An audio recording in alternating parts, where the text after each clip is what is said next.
inasema kuja kwa Yesu mara ya pili, ambao wenzetu wanamuita Isa bin Maryam, ni faida kwa Wakristo au Waislamu? Hii mada ilipendekezwa na Kisede, Ustaz Kisede Shaban. Ile ya kwanza ilikuwa kwa upande wa Ndacha. Sasa nitamwomba mwalimu Kisede dakika 20.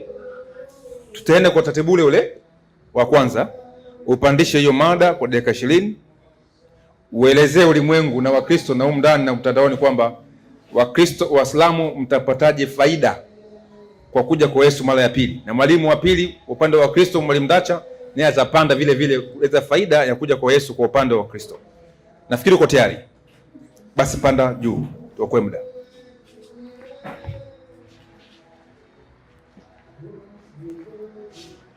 Assalamu alaikum wa rahmatullahi wa barakatuh.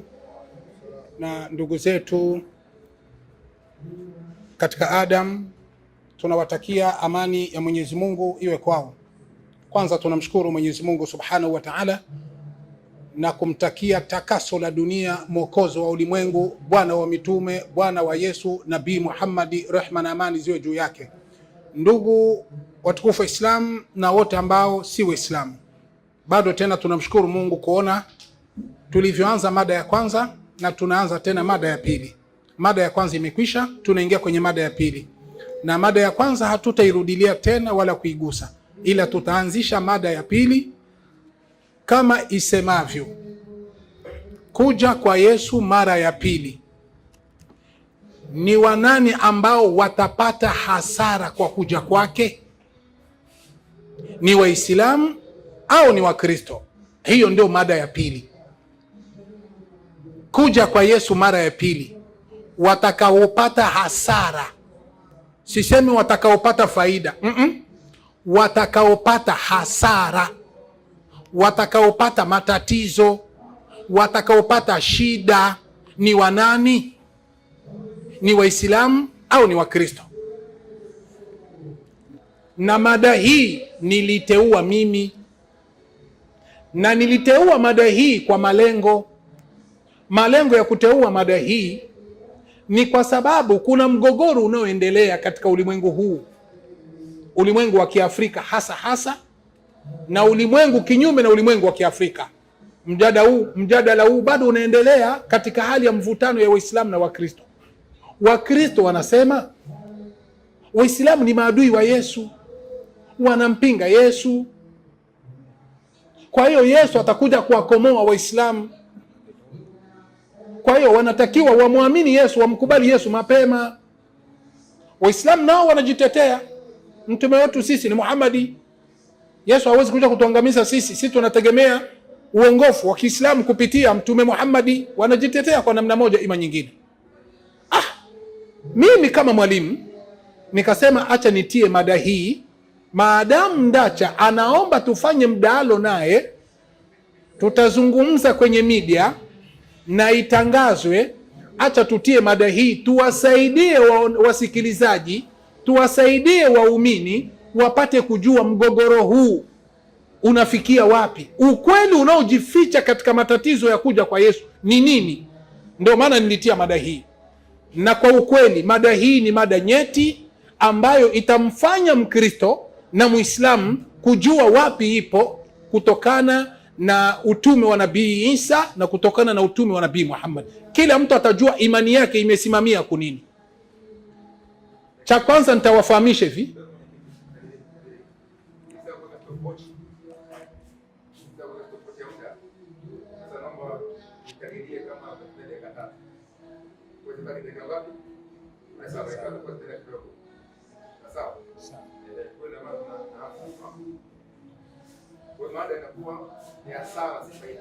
mada ni hasara. Wanani watapata hasara au kwa Waislamu? Okay, sawa. Naam, mwenyekiti alikuwa ananiuliza mada vizuri. Kwa hiyo mada hiyo ni kwamba kuja kwa Yesu Kristo, ni wanani watapata hasara? Ni Waislamu ndio watapata hasara au ni Wakristo ndio watapata hasara? Kwa hiyo ndugu zangu watazamaji, kuna kitu ambacho kinajificha katika mada hii. na ninawapa uhakika watu wote mfahamu, mada hii mara nyingi haiongelewi makanisani, na ikiongelewa makanisani ni kama kugusagusa tu, haiongelewagi kiundani kwa sababu yao maalumu wanazozijua waalimu wa Kikristo. Lakini leo mimi nitatoa siri inayojificha kwa ajili ya ujio wa Yesu Kristo mara ya pili, ili watu wapate kujua nini wanachokuwa wanafichwa makanisani kwa ajili ya ujio wa Yesu mara ya pili, na nitatumia vitabu vya Kikristo tu. Jambo la kwanza, tunafahamu Wakristo wanajua na Waislamu wanajua. Katika imani ya Kiislamu tunaamini kama Yesu atarudi mara ya pili, hilo tunalijua. Hawakusema Daudi ndio atarudi mara ya pili, au Ibrahim au Suleiman au Zakaria au Mtume Muhammad.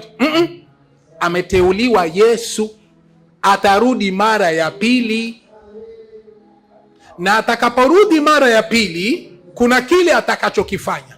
Ana malengo ya kuja mara ya pili.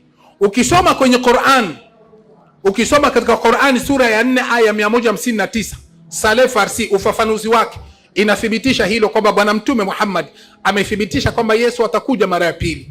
Ukisoma Qur'ani 2:115 tafsiri yake Saleh Farsi inathibitisha hilo, kwamba Bwana Mtume Muhammad atakuja mara Bwana Mtume Muhammad anasema kwamba Yesu atakuja mara ya pili duniani. Hiyo ni katika imani yetu sisi Waislamu, kwamba Yesu atakuja mara ya pili. Tunaamini hilo, hatuna nalo shaka kuja kwa Yesu mara ya pili. Tukiingia kwenye Biblia, Yakobo 5:7 mpaka 8, vile vile Biblia nayo inathibitisha kuja kwa Yesu mara ya pili. Kwa hiyo hatuna mgogoro na mvutano katika mada kama hii, katika hoja kama hii hatuna mvutano. Yesu atarudi mara ya pili, Qur'ani imekubali, Biblia imekubali. Sasa kama Yesu atakuja mara ya pili, katika kipengele cha pili, atakuja kufanya nini? Hapo ndio kazi. Kwanza tungelijua anakuja kufanya nini Yesu, alafu twende katika kifungo cha 3 na cha 4 na cha 5 ili niweze kumalizia. Tusomee Ufunuo wa Yohana 16:16, tafsiri yake, ufafanuzi wake katika Biblia ya uzima tele. 16:16 inasema, 16:16, Harmagedoni ipo kaskazini ya kati ya Palestina. Harmagedoni iko kaskazini ya Palestina, ikimaanisha mlima wa Megido. Twende kazi. Itakuwa ndio kitovu cha vita ya siku ile kuu ya Mwenyezi Mungu. Twende kazi. Vita hii itatokea kuelekea mwisho wa dhiki kuu na kumalizika wakati wa Kristo atakaporudi kuwaharibu waovu. Basi kumbe kuja kwa Yesu mara ya pili ni kuja kuwavunja waovu. Sasa hapo ndiko ambako Waislamu wako au Wakristo ndio wako. Kama hao waovu watakuwa ni Waislamu ambao Yesu anakuja kuvunja, sisi hatuna shaka na vitabu. Kama ni Wakristo hatutakuwa na shaka na vitabu, na ndio mada yetu inasema kuja kwa Yesu mara ya pili, anakuja kuwavunja wanani? Watakaopata hasara ni Waislamu au ni Wakristo? Ila tumepata Yesu amekuja kufanya vita na watu waovu. Hiyo uzima tele, ukurasa wa 1973 1973 inasema, naam, kushindwa kwa mpinga Kristo, mwisho wa dhiki kuu. Shetani atakusanya mataifa mengi pale Harmagedoni kabisa, chini ya uongozi wa mpinga Kristo kabisa, na kufanya vita dhidi ya Mungu na watu wake kabisa, katika vita ambavyo vitahusisha dunia nzima. Maelezo ya Ufunuo. Twende. Wakati huo ukifika, Kristo atarudi kwa uwezo wa Mungu. Unaona, Kristo Yesu atakuja kwa uwezo wa Mungu. Twende kazi. Na kuingilia kati ili kumwangamiza yule mpinga Kristo. Basi, kwa hiyo mpinga Kristo kuja kwa Yesu mara ya pili, Yesu anakuja kumwangamiza. Sasa kinachokuja sasa ni hiki. Hayo maangamizi ndio Wakristo hawajafundishana kanisani, mapasta wanaijua, lakini hawatoagi ni maangamizo gani, na hayo maangamizo yanawaelekea ni watu gani. na hawasemaji makanisani kwa uthibitisho bayana, ili mpate kujua kama Wakristo wanaficha makanisani. Tusomee Tumaini Kuu katika ukurasa wa 198. Ndiyo, Tumaini Kuu ukurasa wa 198 nasema, ili watu wapate kujua kama kanisani wanafichana kuhusikana na kuja kwa Yesu mara ya pili, na nitatoa sababu ya Wakristo kuficha kuna nini. Twende kazi. Ndiyo, lakini kanisani upendo kwa Kristo na imani katika ujio wake imepungua. Hawaamini sana kuhusikana na kuja kwa Yesu mara ya pili, wana masababu zao. Twende kazi. Watu wanaokiri ni wa Mungu walipofushwa wasielewe maelekezo ya Mwokozi kuhusu ishara ya kuja kwake. Unaona, wanafungwa wasijui, wanafichwa wasijui alama na dalili za kuja kwa Yesu. Na kwa nini wafiche? Malizia. Fundisho la kuja kwa Yesu mara ya pili limepuuzwa kabisa, kanisani alizungumzwa. Ndio maana leo nimetia mada hii ili watu wapate kujua kwa nini Wakristo na mapasta hawasemaji habari za kuja kwa Yesu. Kwani kuna kitu gani wanaficha hapa? Hicho kitu leo mimi nitakitoa insha Allah. Twende kazi. Hadi kwa kiasi kikubwa lilipokuwa limepuuzwa na kuachwa hasa Marekani. Hata Marekani hasa wanapuuzia Wakristo wa Marekani. Inatosha. Tusomee Viki Kuu 53 kifungo cha kwanza. Viki Kuu 53 kifungo cha kwanza. Viki Kuu njoo ile 53 kifungo cha kwanza. Haraka haraka. 53 ndio ile nishaitia pale. Kifungo cha kwanza. Ndiyo, 53 kifungo cha kwanza inasema kuna wakati wa taabu unaowajia watu wa Mungu. Unaona? Kuna wakati wa taabu na shida na maangamizi inaowajia watu wa Mungu. Watu wa Mungu hao wanangoja shida inayokuja kwa Bwana Yesu. Twende kazi. Lakini haitupasi kuliweka jambo hilo mbele ya watu daima. Unaona, haitupasi habari ya maangamizi ya kuja kwa Yesu tuwafundishe Wakristo. Tusisemi, tuwafiche. Twende kazi. Na kuongoza kuwa na wakati wa taabu mapema patakuwa na mchekecho miongoni mwa watu wa Mungu, lakini huo sio ukweli wa leo wa kuyapelekea makanisa. Kwa hiyo ukweli wa kuja kwa Yesu mara ya pili na maangamizi anayokuja kufanya sio ukweli wa kuwaambia Wakristo mapema. Kwani kuwaambia mapema kwa sababu yake ni nini? Ina maana kuna siri inayojificha ili Wakristo wasijui. Sasa malengo ya kuwaficha Wakristo wasiambiwi jambo hilo ni nini? Siri hiyo leo mimi naitoa, alafu tuone Yesu anakuja kuangamiza watu gani. Biblia na Qur'ani hakuna popote kwamba Yesu Waislamu watapata hasara kwa kuja kwa Yesu. Hakuna kitu kama hicho. Viki Kuu hiyo ukurasa wa 14.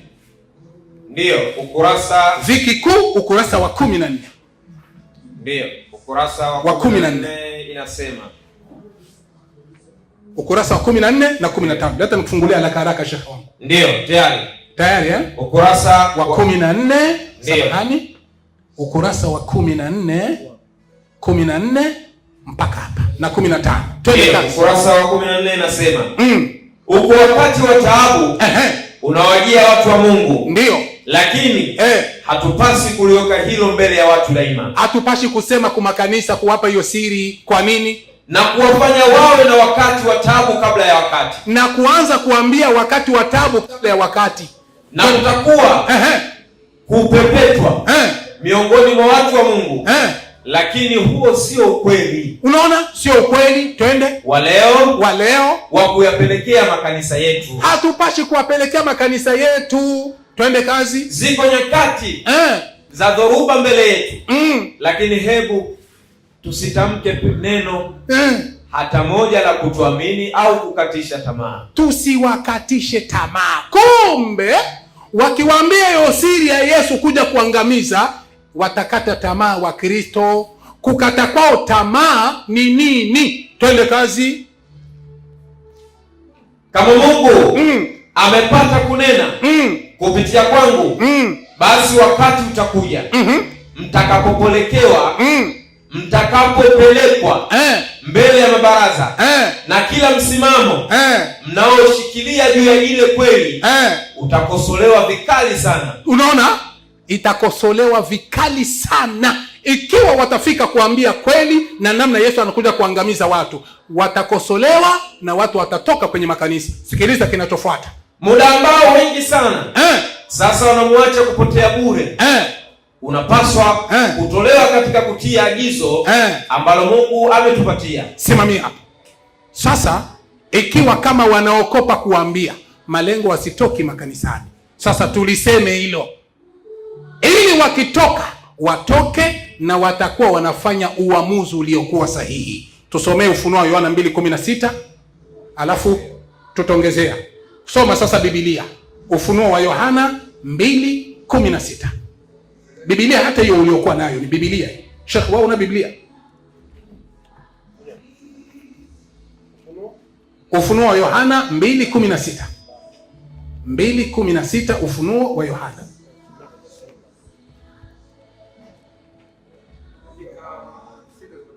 Sita nyingi Sheikh wangu. Sita nyingi sana. Ufunuo wa Yohana 2:16. 2:16 Ufunuo wa Yohana.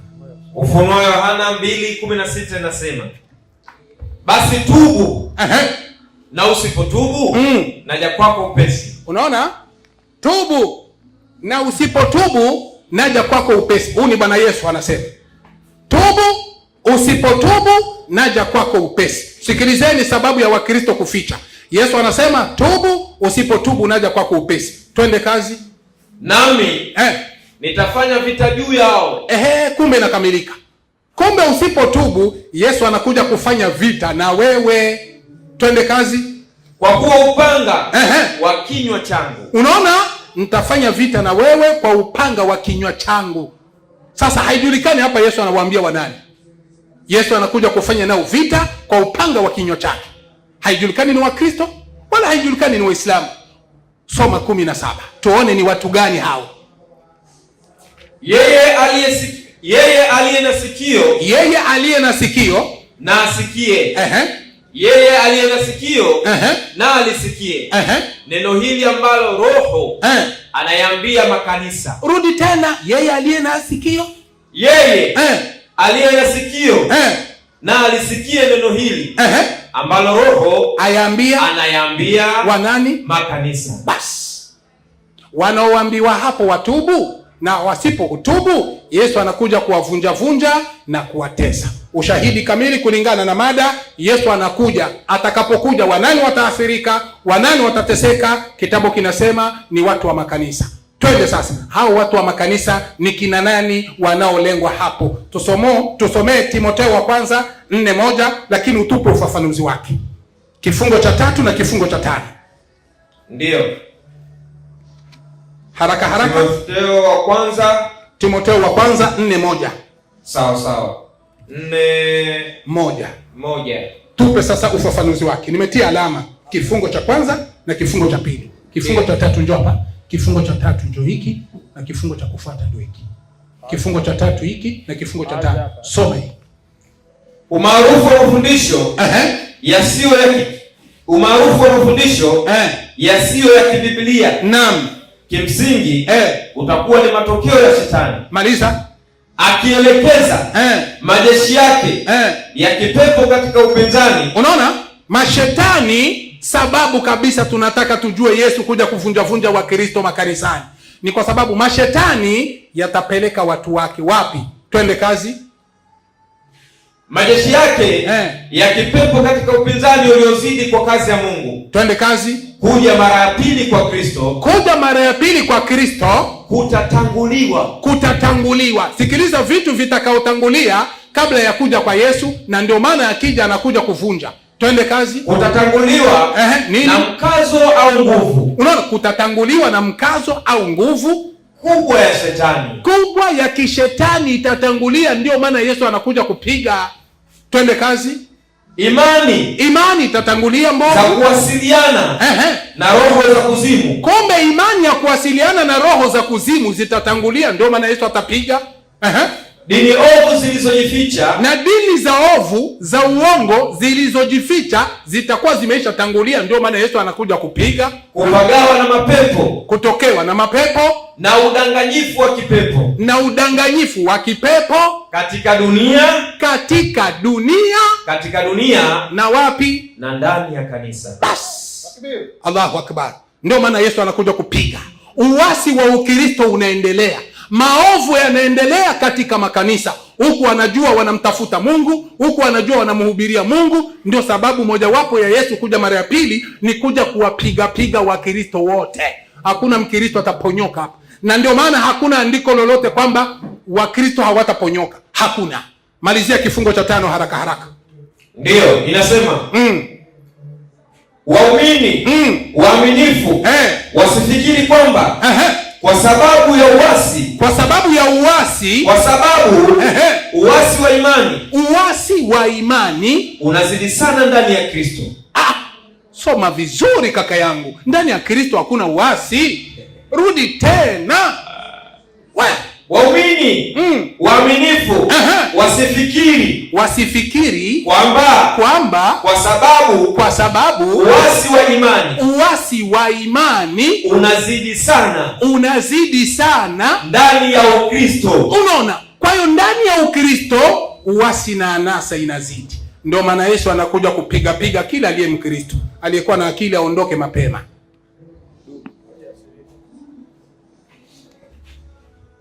Haya, bila shaka amesikia mada hiyo kwamba kuja kwa Yesu mara ya pili ni hasara kwa Waislamu au Wakristo. Mwalimu kashashuka, na ingawa ningeomba walimu vitabu ambavyo mnavisoma, nilikuwa natumia message pale mseme kwamba ni kitabu gani. Najua ni kwamba kimetoka sehemu gani, cha wapi. Mimi navifahamu tayari kwamba ni Ziki Kuu kwangu binafsi, ila nimeulizwa message kwamba kitabu gani ili mtu pia aweze kurejea. Sawa? Hamna shida. Okay, amesema ni vitabu vya Waadventista wa Sabato. Nadhani mmesikia mzo swali kule ambavyo vimetuliwa Ziki Kuu na kadhalika. Mwalimu, nikupandishe dakika 20. Weke hoja. Yesu kuja kwake ni hasara kwa Wakristo ama kwa Waislamu? Kwanza nianze na salamu kwa ndugu zangu katika imani. Amani ya Bwana wetu Yesu Kristo iweze kuwa pamoja nanyi. Iwe pia na. Nilidhani ya kwamba KCD amejipanga na mada hii, na nilikuwa nauliza hivi, huyu mtu ana kitu gani cha kusema katika mada hii? Sasa nilikuwa hata nimechukua karatasi niandike, kwa sababu nilikuwa nadhani ya kwamba leo nitasikia mambo mgeni. Sasa nilipoendelea na kalamu na karatasi, hata ilibidi nikarudishe kwa mfuko na kalamu, kwa sababu nilisikiliza nikaona hakuna kitu.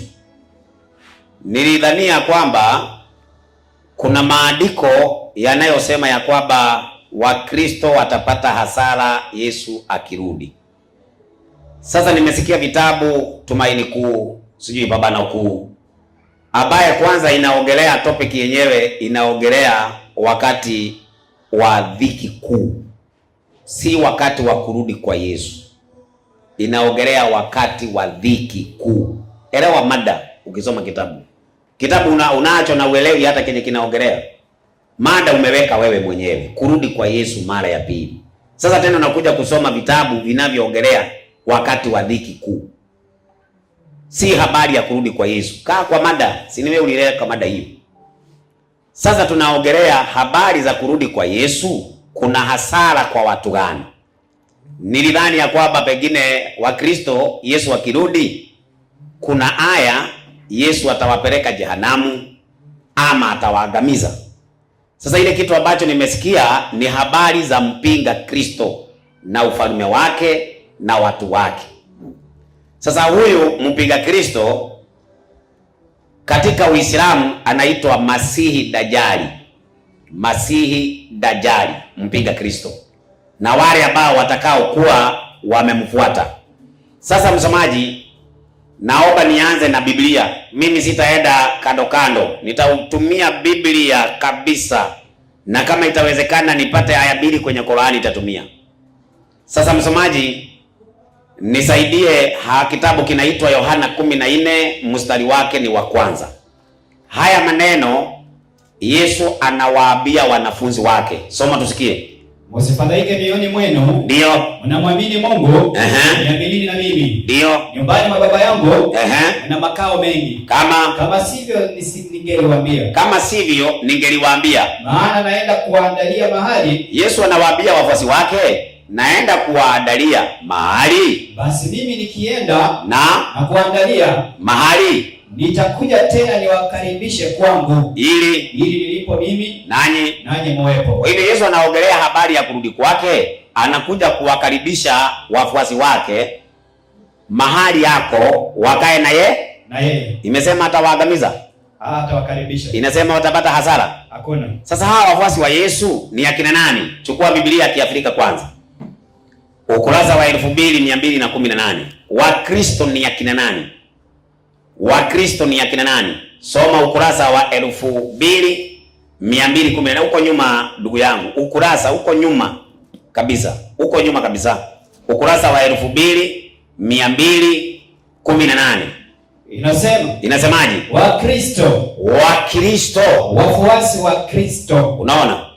Kwa hivyo wale ambao wanamfuata Kristo, hao ndio wanaitwa Wakristo, ambaye Yesu anawaambia, ninaenda kuwaandalia mahali, na nikirudi tena nitawakaribisha kwangu, ili nilipo mimi nanyi muwepo. Yesu hajawaambia Waislamu hivyo, amewaambia wafuasi wake ambao ni Wakristo. Chukua hii Qur'ani, tafsiri ya Barwani, Qur'ani 5:47. Wale ambao wana hasara kwa kurudi kwa Yesu ni Waislamu, na inaeleweka kabisa na nitathibitisha. Wakiongozwa na Mtume Muhammad wako kwa hasara kubwa sana. Msomaji, nipo. Nisaidie Qur'ani 5:47.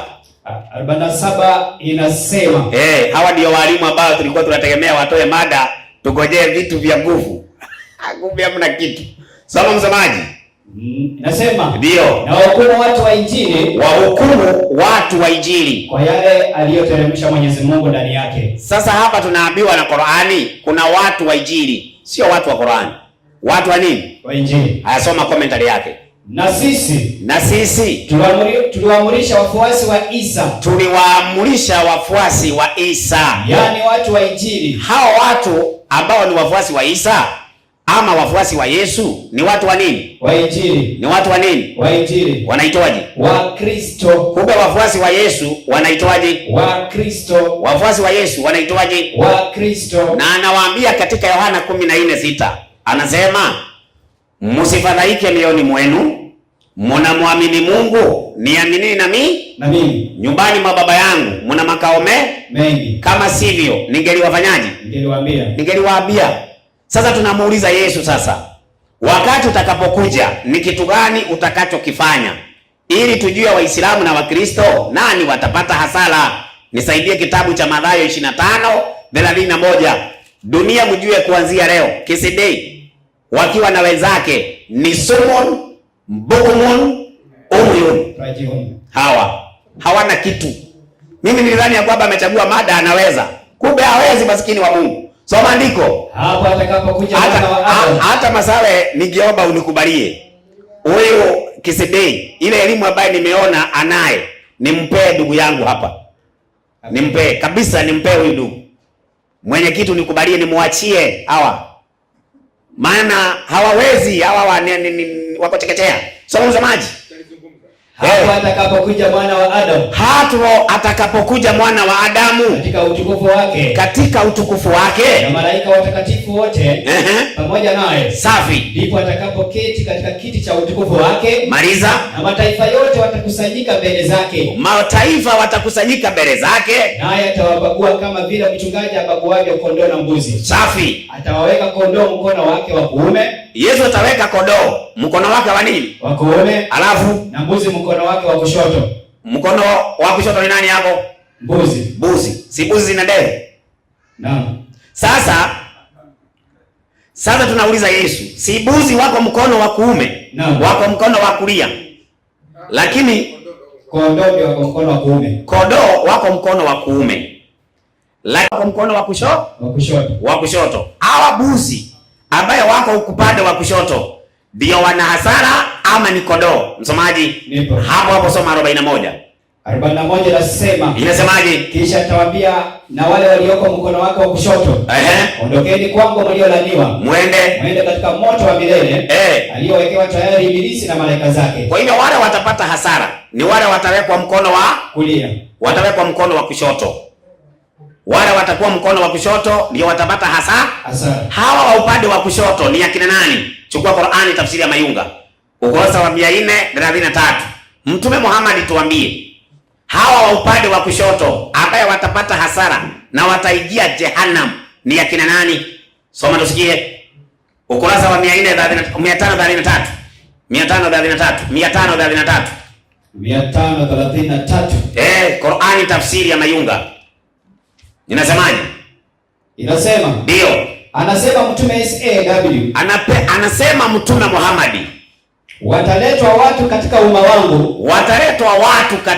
wangu. Siku ya kiyama. Na watachukuliwa kupelekwa upande wa kushoto. Wapi? Motoni. Na Yesu amesema watu wa mshoto wanaitwaje?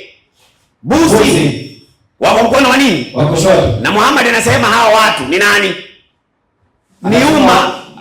Ni umma wa nani? Wa Muhammad. Kwa hivyo umma wa Muhammad ni wa Kristo ama ni Waislamu? Waislamu. Na watapelekwa upande wa nini? Wa kushoto. Wapi? Motoni. Hiyo ndio hasara. Bwana Yesu asifiwe. Amina. Mkubalini Yesu kabla hamjaenda motoni.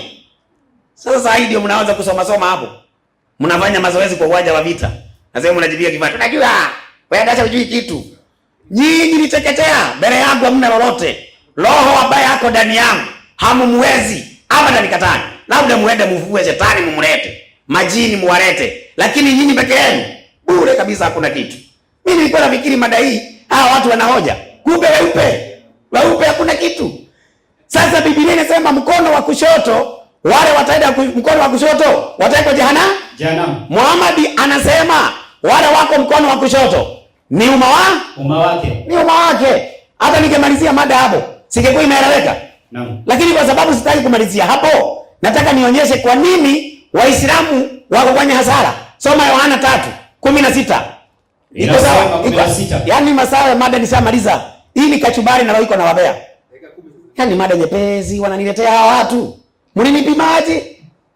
Mliniona usiku? Soma andiko. Kwa maana jinsi hii Mungu aliupenda ulimwengu hata akamtoa mwanawe pekee ili kila mtu aamini asipotee bali awe na uzima wa milele. Safi. Maana Mungu hakumtuma mwana ulimwenguni ili ahukumu ulimwengu, maliza, bali ulimwengu uokolewe katika yeye. Twende. Amwaminie yeye, yule anayemwamini mwana wa Mungu hahukumiwi. Asiyemwamini amekwisha kuhukumiwa. Amekwisha kufanyaje? Kuhukumiwa. Kwa hivyo Waislamu hasara yenye watapata kwa sababu hawajakubali Yesu ni mwana wa nani? Wa Mungu. Yesu akija tayari na wafanyaje? Atawahukumu. Qur'ani 19:71. Hawa ni watu wa finali jehannam, halidina fiha abadan. Motoni. Ni mnaenda kuungua. Yesu akija jikoni na sio kuna chips. Kuungua. Mimi nilikuwa nadhani kuna aya inasema Wakristo jehanamu. Kumbe hakuna. Tepabano kuu. Sijui tumaini kuu. Inasema. Soma msomaji. Wala hakuna yeyote katika nyinyi. Sasa hii Qur'ani inasema wala hakuna yeyote. Unaona wanasema tesura ate wanapita jehanamu. Yaani ati Waislamu wakienda kwenye ale ako wanapita jehanamu. Msomaji soma chini. Inasemaje? Wanaokwenda peponi. Soma aya. Inasemaje? Wala hakuna yeyote katika nyinyi Waislamu ila ni mwenye kufikia hiyo jehanamu. Ni wenye kuifikia hiyo nini? Jehanamu. Ni wajibu wa Mola wako uliokwisha hukumiwa. Hawa ni watu tayari wameshahukumiwa hawa. Wameshahukumiwa. Jehanamu inawagoja. Yesu akirudi jehanamu inawagoja. Huyo mtu wa kuasi, nipe kitabu kinaitwa Wathesalonike wa pili 2:7. Mimi nakuomba mwenyekiti, wacha nimwachie huyu ndugu yangu. Hawa watu wacha nimwachie kabisa mwenyekiti, nakuomba. Soma hiyo 2:7. Hawa elimu yao ni ya kina Deme. na mwalimu mwenzangu hapa. Soma msomaji. Wathesalonike wa pili. Ndio.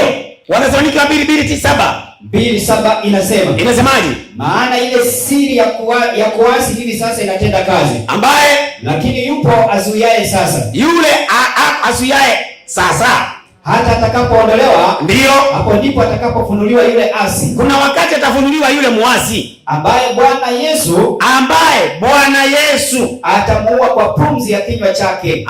Amekuja kuangalia. Wathesalonike wa pili 2:7. Kufa kabisa. Kifo cha mende. Miguu juu. Sasa andiko linasema yule asi ndiye atakayefunuliwa, ambaye Bwana Yesu atamuua kwa pumzi ya kinywa chake. Huyo ambaye Yesu anakuja kuua wa kwanza ni Muhamadi. Kwa nini Muhamadi? Kwa sababu Muhamadi ndiye muasi. Ameasi nini? Waraka wa kwanza wa Yohana 5:4. Nyinyi mumeasi mkiwa na Muhamadi jikoni na wagoja, na hiyo ndio hasara. Soma msomaji. Waraka wa kwanza wa Yohana 5:4. Inasemaje? Kwa maana kila kitu kilichozaliwa na Mungu ufanyaje? Ushinda ulimwengu. Hiyo. Na huko ndiko kushindako ulimwengu. Hiyo imani yetu. Safi. Mwenye kushinda ulimwengu ni nani? Twende. Isipokuwa yeye aminiye kwamba Yesu ni nani? Yesu ni nani? Ni mwana wa Mungu. Kwa hivyo yule ambaye ni muasi ni yule ambaye anapinga imani yetu, ambaye Yesu anakuja kumuua kwa kinywa chake. Nani ameasi na akapiga imani yetu? Nisaidie Qur'ani 6:101. Muhamadi na wafuasi wake wameshaasi. Yesu akija anawamaliza. Soma msomaji. Suratul An'am. Naam. Aya 101 nasema. Inasema 101. Inasema ndio. Yeye ndiye Mungu wa mbingu na ardhi. Safi. Inamkikaje awe na mwana hali hana mke. Na imani yetu ni Yesu ni mwana wa nani? Wa Mungu. Na yule asi Yesu alikuja kumuua. Muasi wa imani yetu. Muhammad amesema Mungu hana nini? Hana mwana. Lakini imani yetu si mwana wa nani? Wa Mungu. Kwa hivyo Waislamu na Muhammad ni waasi. Si ndio Yesu akija anakuja kuwamaliza brother. Hiyo ndio hasara. Yesu akija anawakataa. Sasa tunauliza Yesu kwa sababu utakuja, ni watu gani utakayewafufua na ni watu gani ambaye hautawafufua? Yohana 5:22-23. Soma ndio sikie. Yohana Injili. Soma mpaka na 25. Inasema Yohana 5. Hasara ni kwa Waislamu. Yesu akuwe na hasara aje achome wafuasi wake. Atakuwa hajielewi. Yaani ya kwamba Yesu anasema wafuasi wangu ni wa Kristo. Alafu aje awachome. Atakuwa anajielewa. Ati Muhammad yakuje wafuasi wake awakatae. Wafuasi wa Muhammad wataenda na yeye padi ya Muhammad. Wafuasi wa Yesu wataenda padi ya Yesu. Wafuasi wa Muhammad wako mkono wa kushoto. Wafuasi wa Yesu wako mkono wa kulia. Wa upande wa kushoto motoni. Hasara.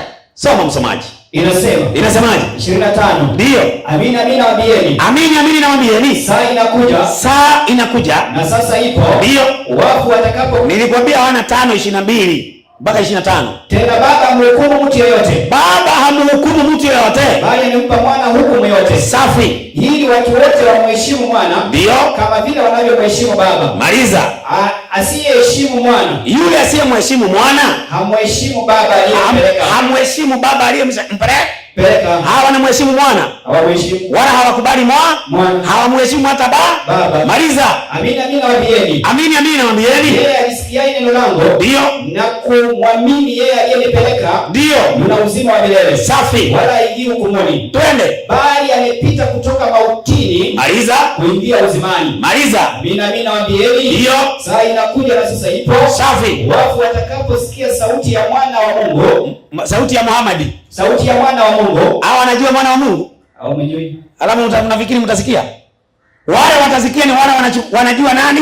Mwana wa Mungu. Hao ndio watasikia sauti ya nani? Ya mwana wa Mungu. Maliza. Na wale waisikiao watakuwa hai. Hao wanaweza kusikia sauti ya mwana wa Mungu? Ndiyo. Watabaki hai?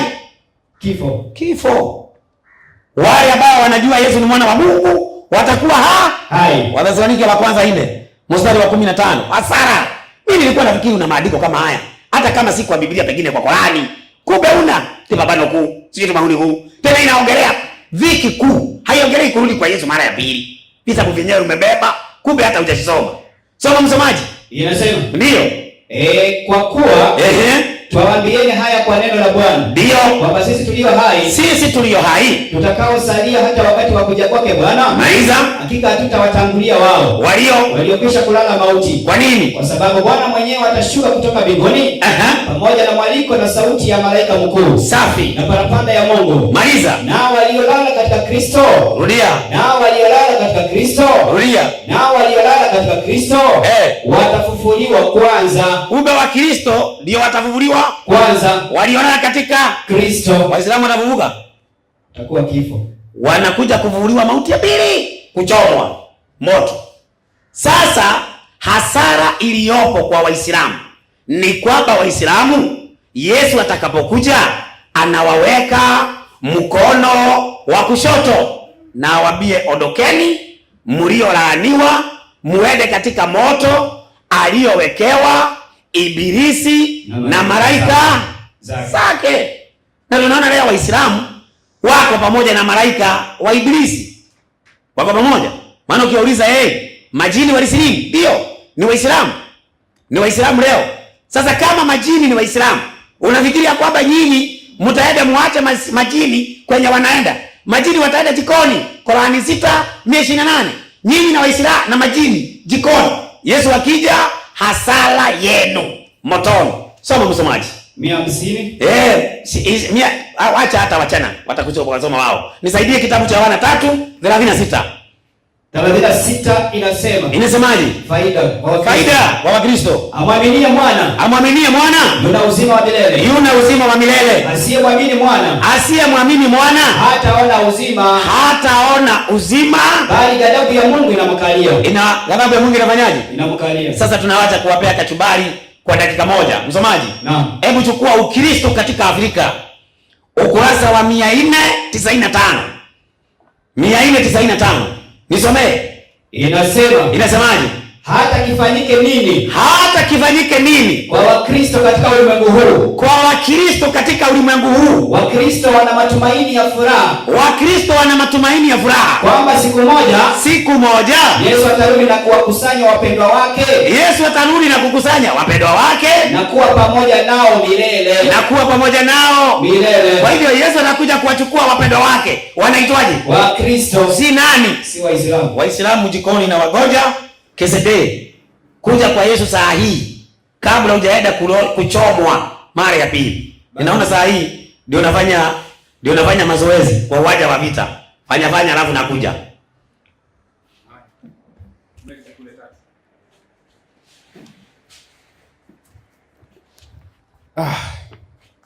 Jamani, mbona mko kimya hivyo? Bwana asifiwe. Takbiri. Okay, bado umesema. Sasa pande zote dakika 20 zimefanyaje? Zimeisha, ila nimempenda Ustazi Kisedee Shabani kuleta mada ambayo ni unique, ambayo sijawahi kuisikia katika midaro toka mwaka ule 1985. Sasa upande zote zimemalizika. Hebu shika mbogo. Tunaingia saa muda wa maswali. Mwalimu Dacha. Dakika 10. Sasa umenikumbusha, maana hii mada ya leo ni nzuri mpaka mwenyekiti natekewa. Dakika 10 Kisedee. Furahia na hicho anachozungumza. Furahia na dakika 10 zake. Ndio maana mimi natabasamu muda wote tu. Sio na shaka. Ndio maana na afya. Wewe unakuivuka tu uso. Haya. Twende. Asante sana mwenyekiti, mwenye hekima zake. Pastor Ndacha alipofika hapa, jambo la kwanza amesema ndo mada hii, nilidhani Kisedee ataleta vitu vipya. Mwenyekiti, mimi naona Kisedee, acha nimwachanishe tu na yule kama nani yule, ndo nani yule? Abeli Shiliwa. Maanake anishushe mimi kwa kuongea na Abeli Shiliwa, ndo anachokilenga hicho. Nikaona huyu alisema kwenye mtandao kwamba Kisedee, tafuta wa kukusaidia. Kama ni Dr. Sule tafuta, kama ni Mazinge tafuta, usaidiwe. Mimi hapa sijasaidiwa, lakini yeye anaanza kutafuta usaidizi baada ya kuona ukubwa wa mada. Anaanza sema mwachie ule. Yote ni nini? Kashindwa. Anaanza kuchochoro. Ndio anatafuta uchochoro kwamba asaidiwe. Ukimleta yule hata kuwa na nivo ya kuongea na mimi nitamtia mwingine ndio ongee naye, kwa sababu itakuwa mimi na wewe tunatosheka. Uishajua nimekukomesha, hauna tena uwezo, basi na mimi nitakaa niwaache sasa wengine waendelee, unaojua wewe watakusaidia.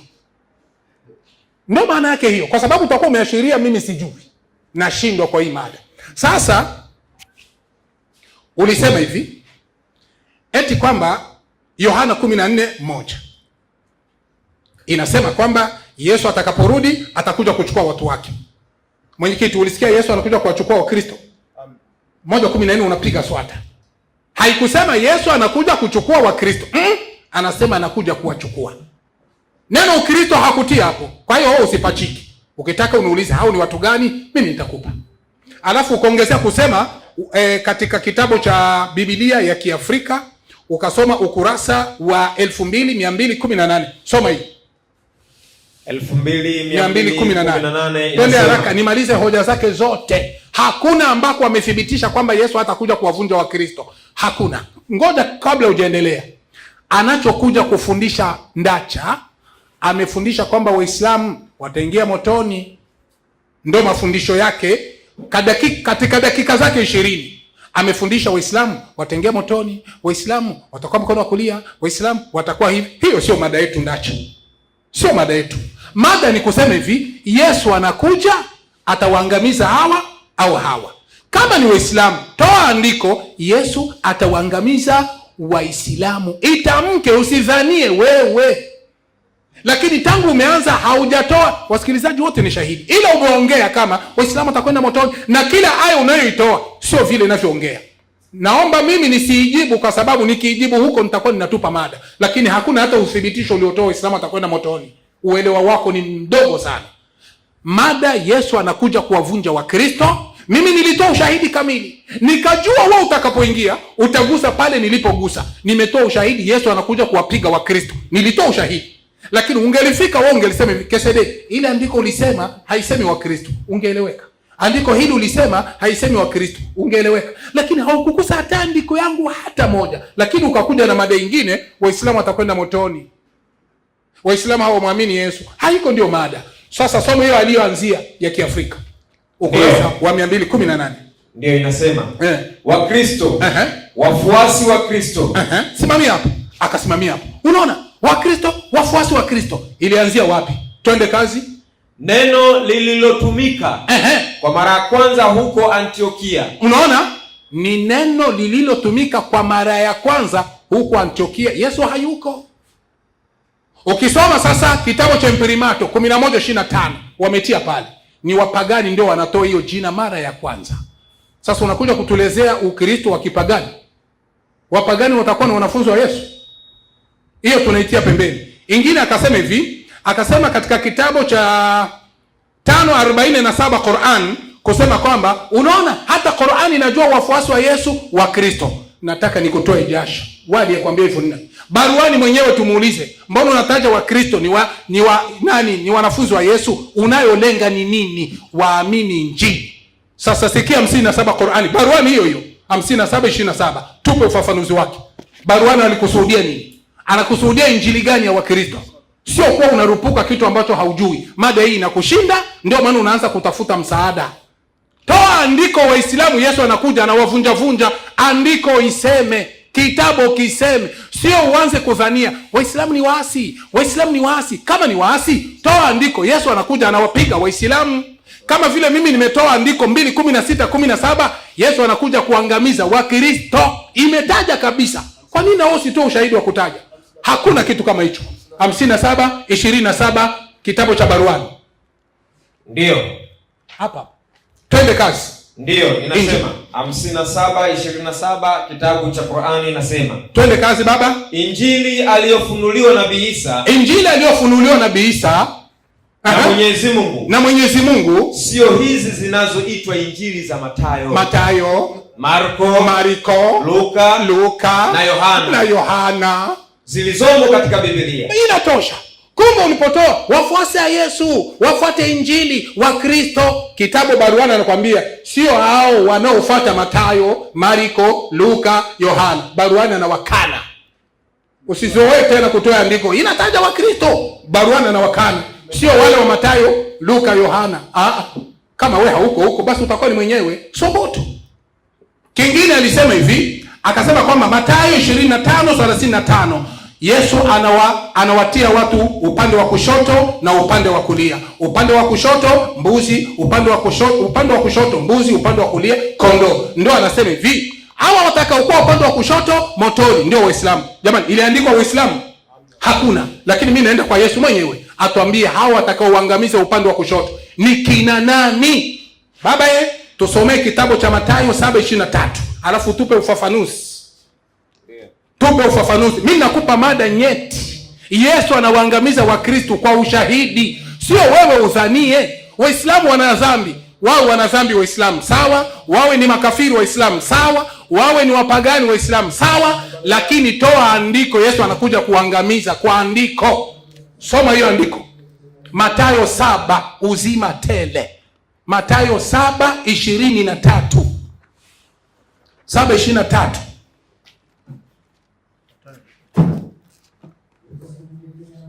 7:23 Mathayo. 7:23 Mathayo. Ndio hii. Tupe ufafanuzi 23 njoo hapa. Twende kazi baba. 7:23 inasema. Inasemaje? Maneno haya ya Kristo yanaonyesha wazi kabisa kwamba wahubiri wanaweza kuihubiri injili kwa jina la Yesu. Wahubiri wanaweza kuhubiri injili kwa jina la Yesu? Ndio. Wahubiri wanaweza kuihubiri injili kwa jina la Yesu. Ndio. Wakitoa pepo na kufanya miujiza wakati wao wenyewe hawana imani iokayo, hawana imani iweze kuokoayo. Twende kazi. Ya kweli ya Kristo, Wakristo wanahubiri injili lakini imani ya hiyo injili hawana. Hiyo ni maandiko. Twende kazi. Maandiko yanafundisha kwamba injili ihubiriwayo kwa nguvu, shauku ya wazi ya kutenda haki na kufanya miujiza yaweza kutenda nyakati hizi chini ya ushawishi wa nini? Na nguvu za shetani. Basi ukiwaona Wakristo wanajidai kwamba tunahubiri injili kwa jina la Yesu, tunatoa mapepo, au wanasema wanatumia nini? Mashetani. Sasa hapa tunaingia, kuna kitabu hapa kinaitwa Hofu juu ya mapepo na majini. Kitabu cha Wakristo walichokitunga ni wapadiri, ukurasa wa 124. Sikiliza kinasemaje. Mimi niko natoa ushahidi kamili. Wakristo wanakuja kupigwa na Yesu. Sidhanie mimi. Wewe uko nadhania unafananisha. Waislamu ni waasi. Andiko gani Yesu anakuja kuwaua? Unasema tu ni waasi. Haya ni waasi. Wapi andiko Yesu anakuja kupiga Waislamu? Yesu anasema nimekuja kupiga Wakristo, nimetoa ushahidi. Kitabu hiki ukurasa wa 124 inasema hivi: sisi Wakristo hatuna mafundisho kama hayo ya viumbe fulani kutorokea kwenye viungo nyeti kama ilivyo. Sisi tuna swala la kuwinda mapepo, yani malaika waasi, yani mashetani, yani tofauti na majini yanayofundishwa na Waislamu. Hujui? Kwani tangu lini majini ni mashetani? Kafundisha nani somo hilo? Ewe nyinyi wa Kristo, muache kudanganywa. Basi ngoja tushitakiwe kwa kesi za uzalilishaji akina mama na akina baba kwa kuwapapasa maungo watoto wanawake, waalimu wanawapapasa kwenye viungo vyao, kwenye maziwa yao. Siku gani Yesu hata kumgusa mwanamke alimgusa katika kumwombea? Wapi Yesu alitoa mapepo kwa namna hiyo? Mbona kama tunatumia kweli jina la Kristo hata kumgusagusa mtu mwanamke kwa ubaya? Uzuri wa jina la Yesu si kulitamka tu. Ya nini tuwavue wagonjwa wetu wanawake mablauzi, sidiria na sketi, na wanaume mashati tunawavua, tunawafulamisha na tunawatoa masuruali wao sisi wa Kristo? Jamani, sisi wa Kristo tumerogwa. Ndio maana basi Yesu amejiandaa kutukataa siku ile ya mwisho, akisema hakutujua kamwe, atatudhalilisha na tutachomwa tutakataliwa na Yesu. Wa inna ilaihi rajiun. Yesu atawachoma. Ndio mada hiyo. Yesu anakuja kuwavunja Wakristo. Toa andiko, Yesu anakuja kuwapiga Waislamu. Utapata msiba mkubwa. Nimeongezea dakika kabisa. Mwalimu Ndachi, ndio kupoteza muda. Naomba uje dakika 10. Kama ningekuwa Mwarabu ningesema inna lillahi wa inna ilaihi rajiun. Msiba. Unajua ni vile tu hataki kusema tu nimeshindwa iishe. Sasa najaribu nasema wacha nikufe kiumeume. Hivi ni nini hamuelewi? Kitu ya kwanza umesema hivi.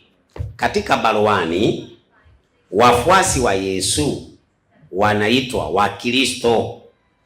Lakini kwa kuvunja hoja yangu ukasema hiyo injili sio hii ya kina Mathayo. Ni sawa. Hata hiyo sio hii ya kina Mathayo, lakini hoja iko pale pale. Wafuasi wa Yesu wanaitwa Wakristo kwa mujibu wa hiyo baruani. Hivyo hujavunja kitu. Mimi nilikuwa nafikiri baruani amesema wafuasi wa Yesu ni Waislamu. Ningekuwa nimekufa mende. Lakini kama hujabadilisha hoja yangu ni ya kwamba wafuasi wa Yesu ni Wakristo, hata kama unadai ni jina walilolipaga watu wa Antiokia ndio limetumika kwenye Qur'ani, wafuasi wa Yesu wanaitwa Wakristo. Sasa nikawa nimesema hivi, kitu ambaye wewe haujaweza kuja na upite katika hiyo hoja. Katika Mathayo 25:31 Yesu anawabagua. Wengine anawaweka mkono wa kulia na wengine mkono wa kushoto. Walio katika mkono wa kushoto hao ndio wanaenda motoni Yesu akija. Hao walio mkono wa kushoto nikatoa dalili kwenye Qur'ani, tafsiri ya Mayunga, ni watu wa umma wa Muhammadi. Sasa naomba nikuongezee kachubari. Watu wa umma wa Muhammadi mpaka maswahaba watakuwa huo mkono wa kushoto. Sasa kama maswahaba wa Muhammadi watakuwa mkono wa kushoto, ni nyinyi mtapona? Msomaji? Naam. Nisomee kwanza, usoma kitabu kwa gozi. Kinaitwaje? Lihabu? Kinaitwa hapa. Kinaitwa Lihabu Sahilini. Soma kitabu. Inasema hadithi gapi? Hadithi ukurasa wa ngapi? Ukurasa wa 167. Sasa mimi kwanza nakusomea hadithi za Muhammad zinazokubalika. Wacha wewe tu vitabu unakuja naye hapa ambaye kwanza kitu ya kwanza usemi ni tuwa nani, tumeandikwa na nani. Wataikana unatambulisha kitabu. Alafu unatuambia nasoma kitabu cha fulani. Ndio tunajua ni kitabu gani unasoma. Sasa soma msomaji, Inasema Abdullah bin Abbas ndio amesema siku moja Mtume alisimama akatutolea mawaidha akisemaje? Enyi watu wangu. Sasa Muhammad akiambia watu wangu, si anaambia Waislamu? Naam. Hakika mtafufuliwa kwa Allah. Hali hamna viatu. Kwanza hamna viatu. Mko uchi na ni mazunga. Kama tulivyoanza umbo la awali. Ndio. Tutarudisha tena. Ni ahadi iliyo juu yetu. Ndio. Bila shaka sisi ni wenye kufanya tuyasemayo. Safi. Fahamuni. Mtu wa kwanza katika viumbe atakayevalishwa nguo na Ibrahimu ni nani? Fahamuni. Ni nani? Wataletwa watu katika umati wangu. Na watapelekwa upande wa kushoto. Wapi? Motoni. Twende. Nami nikasema. Mola wangu. Maswahaba wangu nitawaambiaje? Wewe hujui watu hawa walichozua. Kwa hivyo hata maswahaba wa Muhammad wanaenda wapi? Kushoto. Motoni. Sasa kama maswahaba wa Muhammad wanaenda mkado wa kushoto motoni, ni hawa kisidi wanapona? Hawatapona. Maswahaba wenyewe mkono wa kushoto motoni. Sasa tunamuuliza Yesu, wewe Yesu, ni wewe unawapeleka hawa watu mkono wa kushoto ama ni nani? Mathayo 25:41. Inasema 25:41. Ndio. Inasema kisha atawaambia na wale walioko mkono wako wa kushoto. Ondokeni kwangu mliolaaniwa. Mwende katika moto wa milele. Aliyowekewa tayari Ibilisi na malaika zake. Kwa hivyo Yesu ndiye ataweka watu mkono wa kushoto. Anawaambia edeni katika moto wa nini? wa jehanamu. Sasa yeye anataka watajwe tu Waislamu, wakati tayari Muhammad amesema ni watu wake. Kwani watu wa Muhammad ni Digo? Watu wa Muhammad ni Baniani? Watu wa Muhammad si ni Waislamu? Naam. Na Muhammad anakubali wako mkono gani? Wa kushoto. Tena motoni. Hiyo ndio hasara. Sasa uko na andiko moja linalosema ya kwamba Wakristo Yesu atawapeleka motoni. Una andiko kama hilo? Huna. Ati Yesu anapeleka Wakristo motoni. Mimi nimesema, msomaji saidia 9:41 Marko. Unajua hawa ni Waislamu ambao hawajasoma. Wamekuja wakaingia Uislamu, wakaanza kutembea barabarani hata wanaenda kuwachariji wa Kristo. Elimu ya Uislamu hawana. Elimu ya Qur'ani hawana. Ya Biblia ndio usiseme. Soma. Kwa kuwa yeyote atakayewanyosha nyinyi kikombe cha maji, kwa kuwa nyinyi ni watu wa Kristo. Kwa hivyo Yesu anawaita wanafunzi wake watu wa nini? Wa Kristo. Watu wa nini? Wa Kristo. Watu wa Kristo. Sasa yeye akakuja akasema ati Muhammadi ako juu ya Yesu kabisa mara 100. Iwezekanaje? Unafananisha Muhammad na Yesu? Sio ni kama kufananisha usingizi na kulala. Msamaji? Naam. Nisaidie Timotheo 2:4 mstari wa kwanza. Muhammad yako kwa kaburi anangojea Yesu akuje amvuvue, anasema Muhammad yako juu ya Yesu. Wakati yeye anangojea avuvuliwe na Yesu. Tena anavuvuliwa katika hukumu. Soma msamaji. Basi ndio. Wa kwanza. Wa pili. Wa pili anasema hivi. Wa pili anasema ndio. Na kuagiza mbele za Mungu. Na kuagiza mbele za Mungu. Na mbele za Kristo Yesu. Na mbele za Kristo Yesu. Atakayewahukumu walio hai. Atakayewahukumu walio hai. Na waliokufa. Muhammad amekufa kabisa. Atahukumiwa na nani? Na Yesu. Atahukumiwa na Yesu. Sasa mpaka wewe uniambie Yesu akija anawaweka watu mkono wa kuume, mkono wa kushoto. Anawapeleka motoni. Nichukulie Mayunga ama nichukulie Aruru Marijani. Hadithi ya 1855.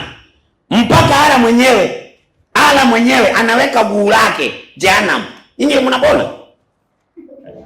1855.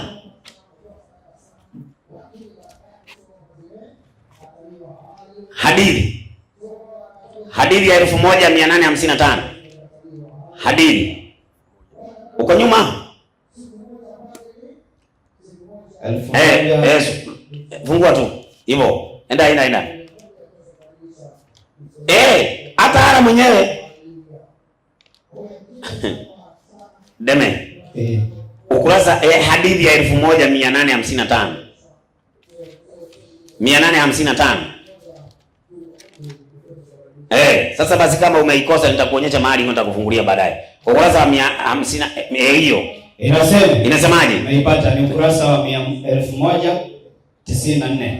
Hadithi ya 1055. Inasemaje? Hadithi ya Anas RA. Ndio. Amesema mtume SA. W. Ndio. Amesema. Ndio. Hakuna mtume aliyetumwa. Sikutaka hiyo lakini nitakupea baadaye. Sasa andiko linasema ya kwamba wale wako mkono wa kushoto hao ndio watapata hasara Yesu anapokuja. Nisaidie Qur'ani 10:102. Qur'ani 10:102. Mimi nilifikiri Kisedee tumesema ati na kuogopa. Niogope msukwitu. Soma msemaji. 10:102 nasema. Ndio. Basi wanangoja jingine ila kuwajia mfano wa siku ya adabu. Wanangoja jingine ila kuwajia siku ya nini? Za adabu. Siku za nini? Ya adabu. Maliza. Ilizowafika watu waliopita kabila yao. Twende. Sema. Basi ngojeeni. Sasa Muhammad anasema ngojeni.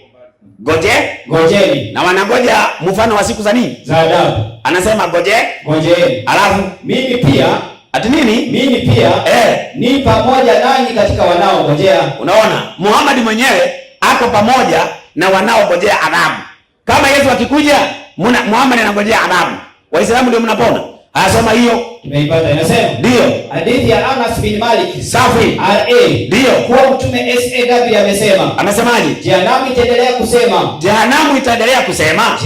Je, kuna nyongeza? Mpaka SWT atakapoweka humo unyayo wake. Ndio. Na hapo utasema cut.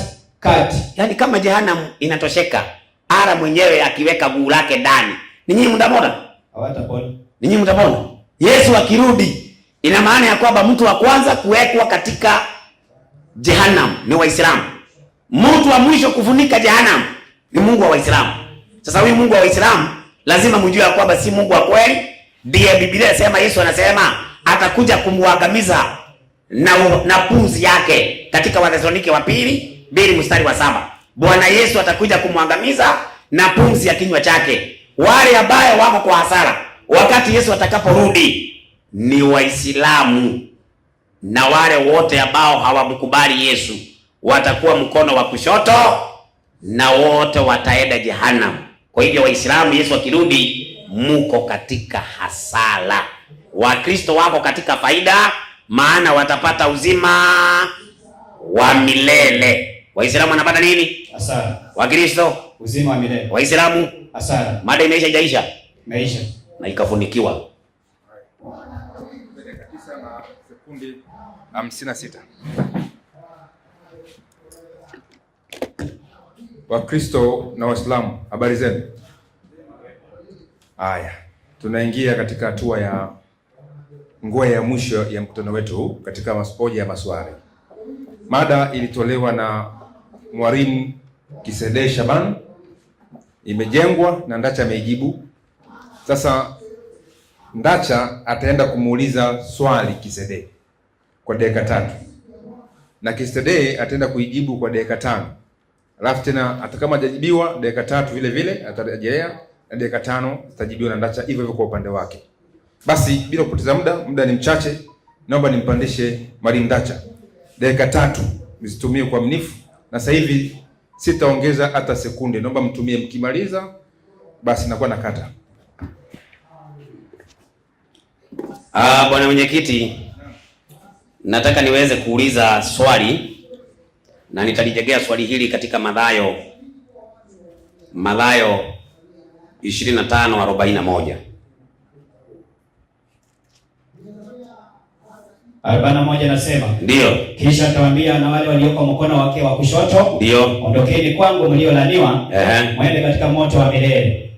Kwa hivyo kuna watu ambao wako katika mkono wa kushoto na watapata hasara Yesu akirudi, maana atawaambia ondokeni kwangu mliolaaniwa, muende katika moto wa jehanamu aliyowekewa Ibilisi na malaika zake.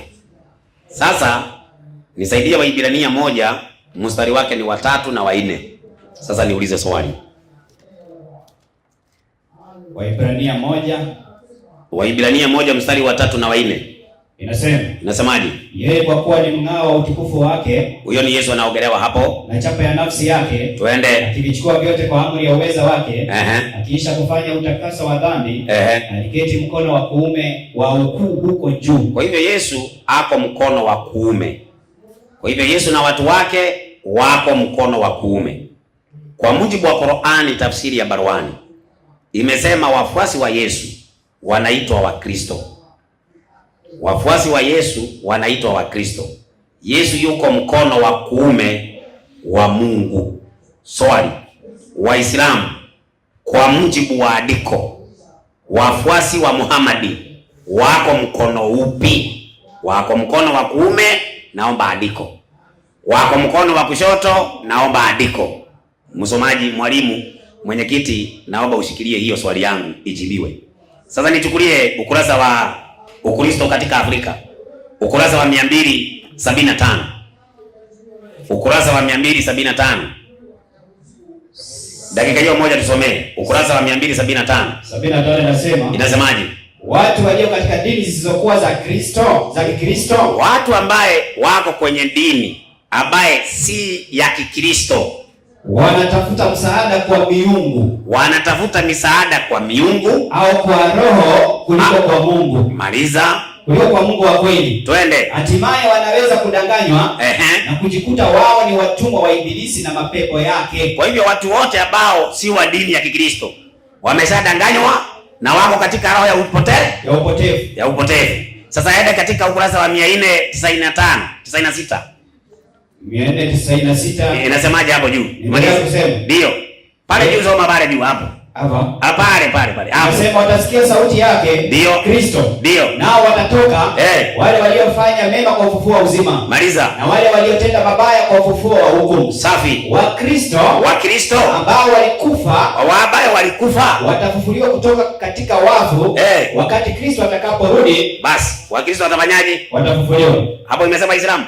Wakristo. Basi swali langu naomba lijibiwe.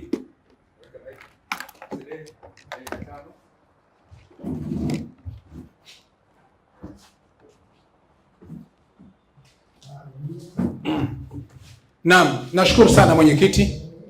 Kabla sijaweza kuingia kwenye swali lake, nimeliandika hapa na majibu yako tayari. Namshangaa Ndacha ameingia mada mingi. Aisha gusa huku, Mungu atatia mguu motoni, sijui Waislamu wataenda motoni, sijui Waislamu ni wakuliani, sijui huko kote unakwenda unaenda kufanya nini? Ndio sababu nilikwambia umekosa mada. Hii mada ni nyeti na hauna uwezo wa kuijibu, na ndio maana ushakwenda mbali. Ushagusa kila kitu kile ili utafute kueneza mada yako. Ndio sababu nilikwambia usi unakurupuka kuongea na walimu wakati mwenyewe huwezi kaongelea mada na uimalize. Mada Yesu anakuja kuwapiga Wakristo au Waislamu.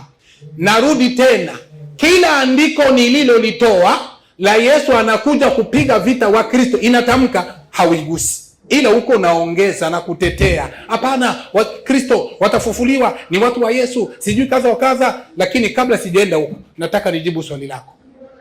Mathayo 25:31-41. Yesu anawaweka watu siku hiyo ya kuangamiza. Kuna watakaokuwa kushotoni na watakaokuwa kuliani. Ameuliza Waislamu watakuwa kushotoni au kuliani? Si ndio hivyo mwenyekiti? Anauliza Waislamu watakuwa upande gani? Natoa majibu. Sikiliza majibu ya mwalimu, sio kama unavyokuwa wewe. Qur'ani 57:12. Qur'ani 57:12 inasema Bismillahirrahmanirrahim. Naam. Naomba tuwe makini kusikiliza na tuwe makini. Msikie Waislamu watakuwa wapi? Upande wa kulia, kushotoni au kuliani? Twende kazi. Siku utakapoona Waislamu. Siku utakapoona Waislamu. Siku utakapoona Waislamu wanaume na Waislamu wanawake. Nuru zao zinakwenda mbele yao. Zinakwenda mbele yao. Nuru ya Waislamu iko mbele. Twende kazi. Nuru zao zinakwenda mbele yao. Ziko mbele yao na kuliani kwao. Na kuliani kwao. Kuliani kwao. Kuliani kwa wanani? Kwa Waislamu. Waislamu ni wakuliani, si wa kushotoni. Twende kazi baba. Wanaambiwa furaha yenu leo mnapewa mabustani yapitayo mito mbele yake, kukaa humo daima. Huku ndiko kufaulu kukubwa kwa Waislamu. Basi Waislamu ni watu wa kuliani, si wa kushotoni. Uliuliza hao watakaokuwa kuliani ni watu gani na hao watakaokuwa kushotoni ni watu gani? Waislamu watakuwa upande gani? Nimekupa jibu. Waislamu watakuwa kuliani. Hiyo tumemaliza. Usiulizi tena hivi. Natoaga majibu mimi yako yale kama ulivyouliza. Sasa alizungumza hapa akasema Qur'ani Waislamu imewaita Waislamu wa Kristo wanafunzi wa Yesu. Wanafunzi wa Yesu kwa masharti gani? Twende 5:66 baruani. 5:68 baruani. Haraka kwa sababu ya muda. Baruani 5:68. Twende haraka. Ndio, tunafunua haraka. Twende haraka baba. Baruani 5:68. 5:68. Tupe tu ufafanuzi wake mara moja. Nenda 111. Au ile kwanza 68, alafu uende 111. Sawa. 5:68 inasema hivi. Naam, 5:68 baruani. Ndio, 5:68 inasema. Ufafanuzi wake haraka. Twende haraka. 5:68 ufafanuzi wake inasema. Naam. Ewe mtume, waambie watu wa kitabu. Hakika nyinyi hamtakuwa mnafuata. Enyi watu wa kitabu, yani wa Kristo na Wayahudi, hamtakuwa mnafuata. Ewe mtume, kwa niaba ya wasikilizaji wetu. Ndio. Ewe mtume, waambie watu wa kitabu, yani Biblia. Hakika nyinyi hamtakuwa mnafuata dini sahihi ila mtapo zitangaza hukumu zote za Torati na Injili na mkazitenda na mkazitenda na mkiamini Qur'ani iliyoteremshwa na Mwenyezi Mungu kwa mtume wake kwa ajili ya kuongoa watu na yakinika, ewe mtume. Inatosha kaka, ili mpate kuwa watu wa Yesu. Qur'ani inasema ni mpaka muamini Injili kiusawasawa na kuamini maneno ya Bwana Mtume Muhammad. Usi unatumia Qur'ani, wenye Qur'ani ndio sisi. Unapiga aya hii tunakupa majibu. Sasa rudia 111 Qur'ani. Ndio. Na nilipowafunuliwa wanafunzi wa Isa kwamba waniamini mimi na mtume wangu, nani? Wakasema tumeamini na shuhudia kuwa sisi ni Waislamu. Bas, wanafunzi waliomfuata Yesu waliitwa ni Waislamu. Nilitaka kupiga bomu hapa kwamba Yesu Muhammad anamuokoa, lakini basi muda umekwisha.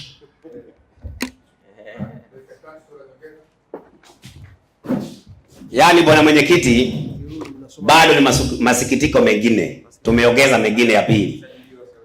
Nimeuliza mkono wa kuume wa Yesu, andiko nimelitoa. Yesu anasema atawabagua kama kondoo. Andiko liko hivyo. Sasa andiko lililotolewa hapa limesema watakuwa mkono wa kuume wa Yesu. Si imesema itakuwa kuumeni ya Waislamu. Sasa wewe ni mtu wa wapi? Kuumeni ya Waislamu. Sasa andiko lilijengea hoja. Sikilizeni. Hoja yangu nimejengea katika andiko hili. Msomaji. Naam. Nisaidie 25:41 Mathayo. Kwani hukusikia andiko lenye nilitumia? Mimi sijasema mtakuwa kulia, hata niweza kuwa kuliani wa Masawe. Sio tunaongelea. Sasa andiko lilitoa mtakuwa kuliani ya Waislamu. Si kuliani ya Yesu. Yesu anaweka watu kulia na kushoto. Sasa nyinyi mtakuwa pande gani? Ona usijibu swali. Tinyine kona mada. Dasha wesi. Soma. Kisha atawaambia wale walioko mkono wake wa kushoto, ndio, ondokeni kwangu. Soma vizuri. Nasema, kisha atawaambia na wale walioko mkono wake wa kushoto. Mkono wake wa kushoto. Mkono wa nani? Wa Yesu. Mkono wa nani? Wa Yesu. Wale wako mkono wa kulia ni wafuasi wa nani? Wa Yesu. Wale wako mkono wa kushoto si wafuasi wa nani? Si wafuasi wa Yesu. Nikauliza Waislamu mtakuwa upande gani Yesu akija? Kwani mada inaongelea gani? Si mada inaongelea wakati Yesu anakuja? No. Yeye andiko alitoa anasema kwa kuliani ya Waislamu. Kuliani ya Waislamu, kwani Waislamu ndio wanakuja? Tunaongelea kurudi kwa Yesu. Mada ulichagua wewe. Sio mimi nilikuchagulia. Sasa badala ujibu swali kote mada ate kuliani ya Waislamu. Sasa ni kama mada iko Waislamu wakirudi ni nani watakuwa kwa hasara? Hiyo ndio mada.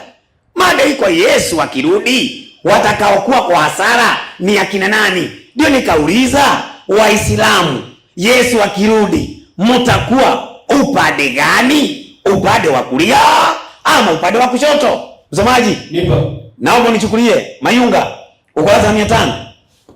Ukurasa 500. Qur'ani tafsiri ya Mayunga. Ukurasa 583 soma. Anasema mtume SAW. Maliza. Wataleta watu katika umma wangu. Muhammad mwenyewe anasema si KCD sasa.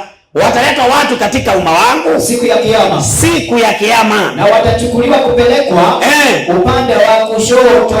Yesu Muhammad anasema wataenda wapi? Upande wa kushoto. Watu wa Muhammad wako upande gani? Kushoto. Sasa swali yaniongeza sasa. Waislamu mtakuwa pande gani wakati Yesu atakapokuja? Mtakuwa mkono wa kulia ama mtakuwa upande wa kushoto Yesu akija? Jumbo swali wewe.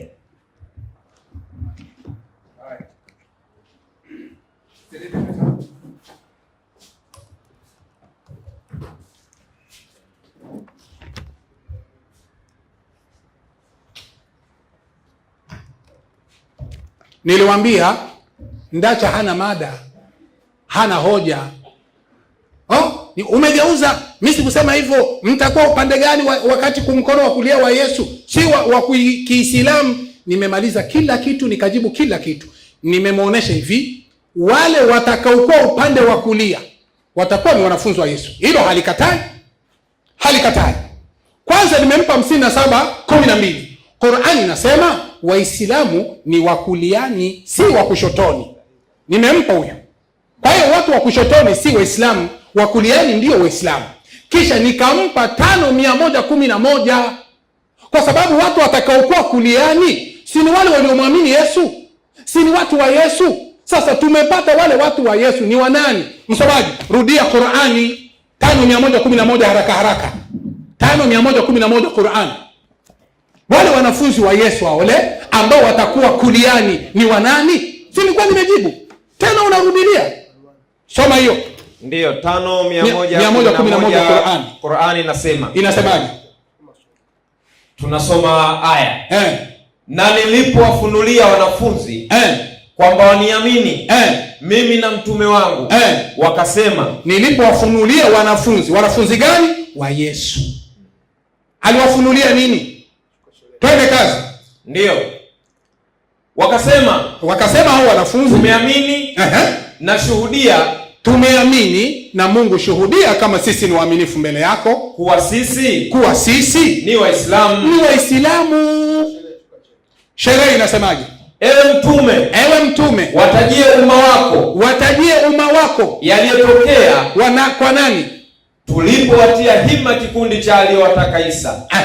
Kikundi cha Isa, waliomkubali Isa, waliomfuata Isa, wakumbushe watu wako na wakumbushe Mayahudi. Twende kazi. Wamuamini Mwenyezi Mungu na mtume wake Isa, na mtume wangu Isa, yani Yesu, wamuamini.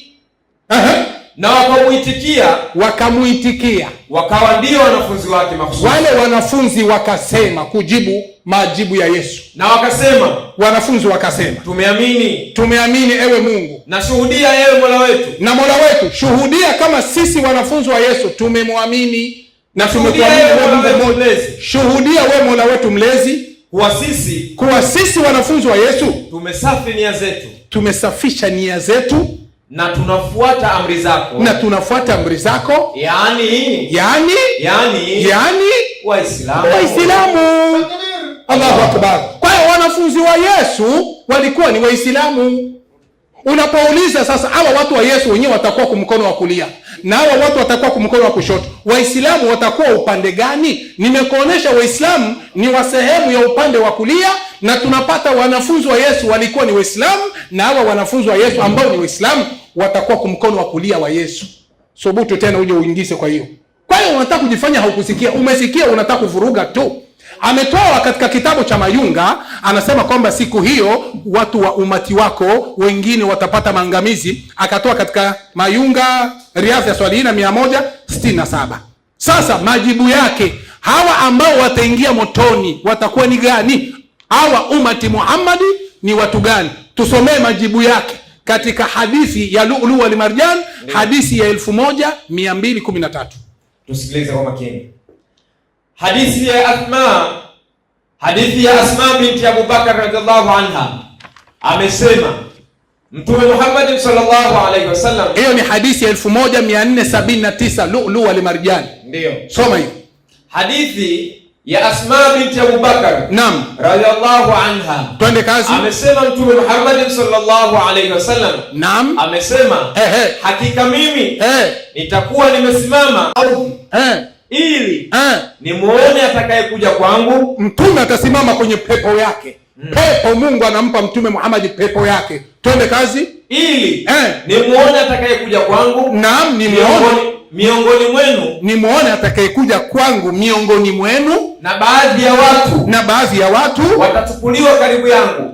Kuna baadhi ya watu watachukuliwa karibu yangu. Nitasema mimi Muhammad, hiyo pepo yenyewe nitapewa, mamlaka nitakayopewa peponi, nitasema ewe Mola wangu, hao ni miongoni mwangu, hawa ni miongoni mwangu, na ni miongoni mwa umma wangu, na ni miongoni mwa umati wangu, yani hawa ni Waislamu wangu. Twende kazi. Patasemwa hivi, unakijua walichokifanya baada yako we Muhammad, au unaoona ni Waislamu lakini unakijua walichokifanya?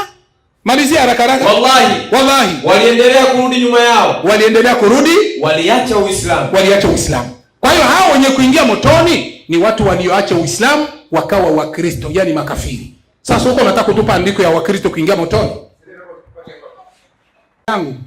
2:16-17 Ufunuo wa Yohana 2:16-17. 2:16-17. 2:16-17. Ndio. Tupe baba, tupe. Hakuna popote pale ambako utapata kwamba Yesu anakuja kuwapiga Waislamu, huwezi ukapata. Ila utakachokipata ni mbwembwe kama za Ndacha. Waislamu ni waasi, kwa hiyo Yesu atakuja kupiga waasi. Wapi imeandikwa Yesu atakuja kuvunja waasi Waislamu? Mimi nimekupa maandiko yanataja kabisa Wakristo Yesu anakuja kuvunja, na wewe utoa andiko kama hili, sio la kudhania. Ufunuo wa Yohana 2:16. 2:16 Ufunuo wa Yohana. Soma basi hapo. Twende kazi. Inasema 2:16 Ufunuo wa Yohana. Naam. Basi tubu. Tubu. Na usipotubu naja kwako upesi. Mimi Yesu naja kwako upesi. Nami nitafanya vita juu yao kwa huo upanga wa kinywa. Inatosha. Yesu anasema hivi, tubu na usipotubu naja kwako upesi, nitafanya vita juu yako kwa upanga wa kinywa changu. Yaani Yesu anakuja kuvunja wale ambao hawakutubu. Yesu anakuja kufanya vita juu yao. Swali langu, hao watu ambao Yesu anawaambia hapo kwamba atakuja kufanya vita nao ni Waislamu au ni Wakristo? Asante. Kwa andiko, hatutaki mambo ya kudhania. Dakika moja ipo. Kama dakika moja ipo, msomaji, tusomee kitabu cha Mathayo. Soma Mathayo. Ndio. Mathayo 21:10. Mathayo, uanze 24:11.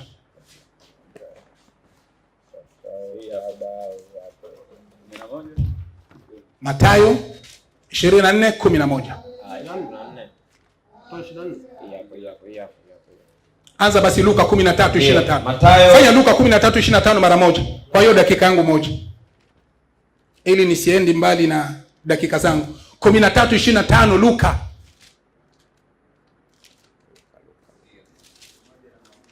Dakika imekwisha. Inabaki sekunde 30. Acha hiyo. Hata maliza. Ushalifungua? Basi soma. Naona haitaisha dakika, sekunde ndogo. Ndio. Wakati mwenye nyumba atakaposimama na kufunga mlango Naam. Nanyi mkaanza kusimama nje na kuubisha mlango. Kuna watu Yesu ameingia peponi, anaingia mbinguni, anafunga mlango, kuna watu wanamtokea. Ndio sababu nilisema haitaisha. Asante. Nirudie swali. Aache tu. Swali.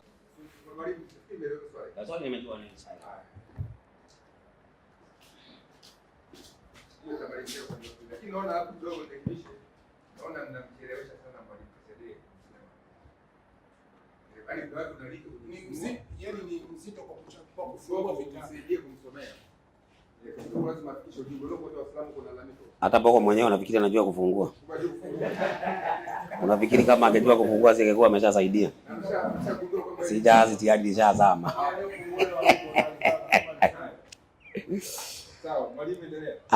Swali ameuliza katika kitabu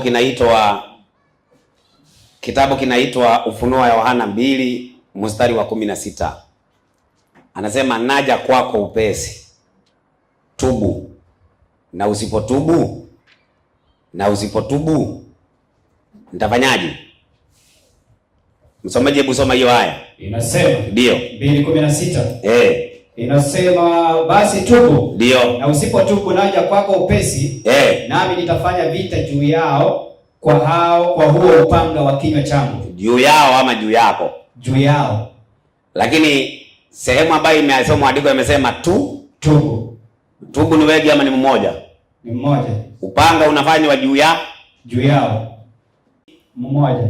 Upanga unakuja juu yao. Kwa hivyo upanga hauji kwa huyu, unakuja juu yao. Kwa sababu huyu ambaye anaambiwa atubu ametubu. Wale ambao hawajatubu ni wengine ambao upanga utakuja juu yao. Na Yesu ameshasema wako mkono gani? Wa kushoto. Sasa sijui unauliza swali gani wewe? Swali wa upaga huko juu yao, hao wako mkono wa kushoto. Sababu hoja yake ile iko najua ni kwa sababu ya mstari wa 17. Sikiliza roho jambo hili ambaye roho aabia makanisa. Hiyo ndio ile kitu ambaye ako naye hapo. Sasa Yesu ana kanisa lake. Kanisa lake Yesu anasemaje? Msomaji? 16 18 kitabu cha Mathayo. Inasema ndio 16:18. Inasema ndio, nami nakwambia Petro, maliza, na juu ya mwamba huu nitalijenga kanisa langu, wala milango ya kuzimu haitafanyaje? Haitalishinda. Basi kanisa la Mungu ama kanisa la Yesu, milango ya kuzimu haitalishinda. Kwa hivyo wewe, ile kitu unatakana Kisedee ufanye ni uingie ndani ya kanisa la Yesu usalimike.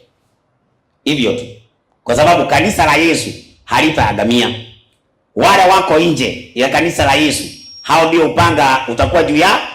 Hebu nichukulie hiyo kitabu cha Ukristo katika Afrika. Ukurasa gani hapo? 200 na ngapi? Na 36. 236 inasema. Sasa soma. Kristo wote, kwa hiyo Wakristo wote ni matofali ya majengo, ndio, au mawe yaliyo hai. Yaani Wakristo wa kweli ni wale ambao ni mawe iliyo hai, ambayo ndio hekalu la Mungu la sasa. Ambaye ndio hekalu la Mungu la sasa. Kwa hiyo kanisa ni maskani ya Mungu katika roho. Kanisa ni maskani ya Mungu katika nini? Katika roho. Katika roho. Kwa hivyo Yesu anapokuja, anakuja kulichukua kanisa lake, kuja kuangamiza. Lakini wale wako nje ya kanisa la Yesu, upanga utakuwa juu yao. Sasa turudi katika sehemu ya mkono wa kushoto. Hii aliyoisoma hii, Riyadh Sawilin. Ilikuwa ni ukurasa wa ngapi hiyo? Sasa nisomee sasa vizuri tusikie. Yeye anasema ya kwamba Kisedee anasema ya kwamba hao wako mkono wa kushoto kweli ni Waislamu ambaye waliacha Uislamu. Lakini hapa inasema maswahaba wa mtume. Sasa tunaomba utuambie, maswahaba wa mtume waliacha Uislamu? Uje tueleze. Alafu kitu kingine ambaye mada imeisha Masawe, na tunahitajika kuwabatiza Waislamu leo wote, kwa sababu Waislamu wa leo ni wafuasi wa Yesu kulingana na Kisedee.